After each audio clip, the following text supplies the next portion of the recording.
Hi there, this is Koshik Ranchod. Welcome to our weekly immigration show.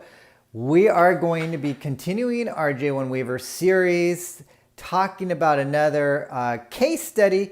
This time, our client is married to a U.S. citizen from the Dominican Republic, and it is a sad story that ends with a happy ending, but it does start off with some challenges that this client had before contacting us. So you'll want to stay tuned to make sure you know what not to do and what worked. All right, well now, first of all, let's take a look at whether or not you qualify for an exceptional hardship waiver. In order to qualify, you need to have a qualifying relative. So in that situation, you need to have a U.S. citizen spouse or lawful permanent resident spouse, or a U.S. citizen child or lawful permanent resident child. And if you have both, that increases the equities in your case. Also, another positive equity that I like to include is whether or not what you're doing in the United States is advancing the national interest as a whole or is in the public benefit. Now, let's dive into the process. For the process, what we simultaneously do is file an application with the Department of State and also with USCIS. Here we file Form I-612, and it's really important to note that a lot of people think, oh, it's just filing the form. No, it's not filing the form.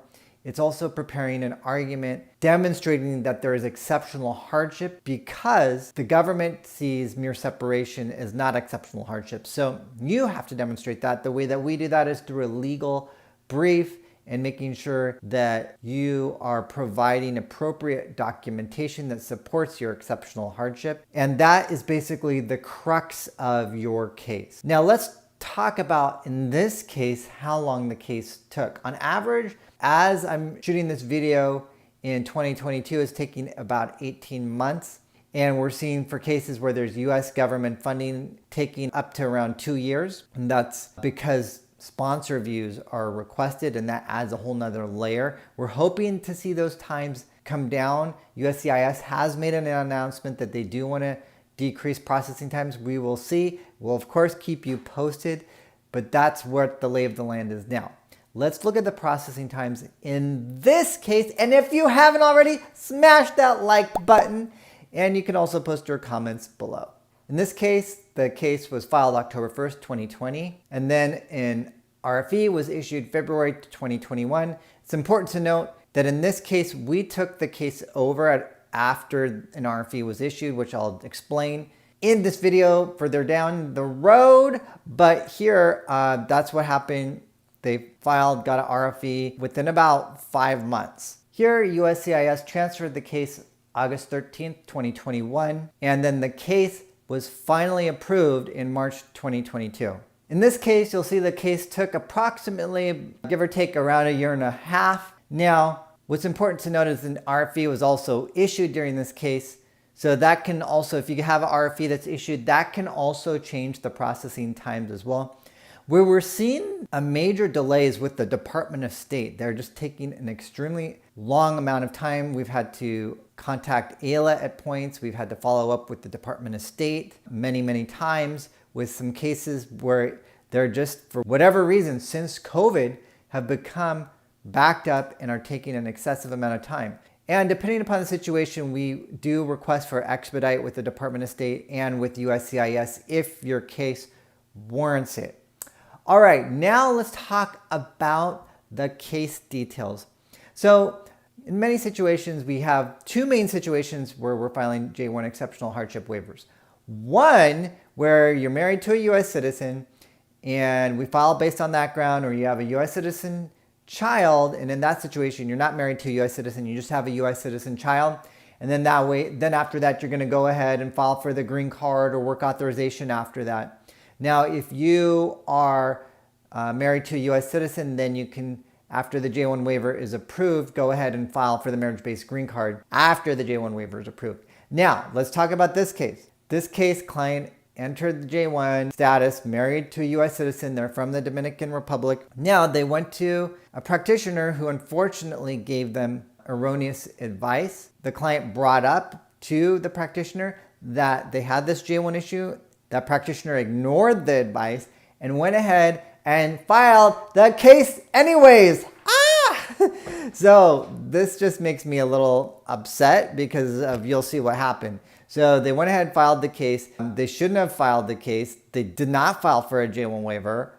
And of course, because in order to be able to file for a green card, and a lot of people make this mistake, if you're not working in the J1 waiver arena, you may not know this, but a lot of people make the mistake, think, oh, well, I'm just married to a US citizen. No problem. Well, it's a lot more complex than that, because in this situation, having the 2-year home residency requirement is, in legal jargon, a ground of admissibility. That means that prevents you from applying for or obtaining a green card because you have that 2-year home residency requirement. So in this situation, that practitioner said no problem when no, it was a problem. What they should have done is applied for the J1 waiver before actually filing for the green card. And so what happened is their case was unfortunately denied. And this is the worst part of the story. She was put into removal proceedings. So if you do something incorrectly, it can lead to this scenario. Unfortunately, this is one of the worst case scenarios where this client, unfortunately, was put into removal proceedings, otherwise some colloquially called deportation proceedings. So then this practitioner filed the J1 hardship waiver and received a request for evidence. When the request for evidence came, which was a brutal request for evidence, our client looked at what was prepared and was appalled. So at that point, client came to us. We responded to the request for evidence.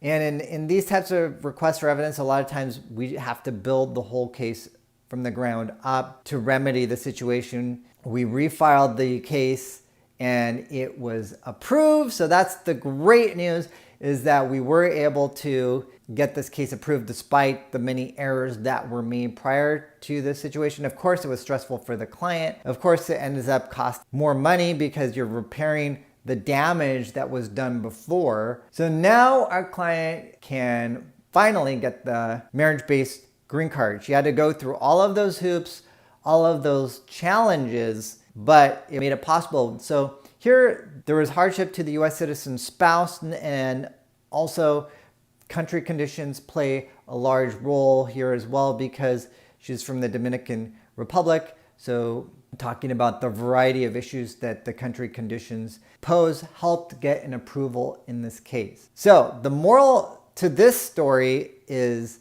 make sure that you do things correctly, that you don't apply for a marriage-based green card and then apply for a J1 exceptional waiver, because you can see if you do that, you could be put into removal proceedings. Unfortunately, I see this is not a one-time instance. I've seen this happen on a few occasions where practitioners who are not experienced in this area file the marriage-based green card and then get themselves in hot water, because then you have to backtrack and try to repair the situation. So I'm glad in this situation there was a happy ending to the story. I invite you to continue to post your comments, subscribe, and I want to thank you for taking time to watch this video. You're amazing because you're trying to better yourself, and by bettering yourself, you're bettering your country. Thank you. Bye for now.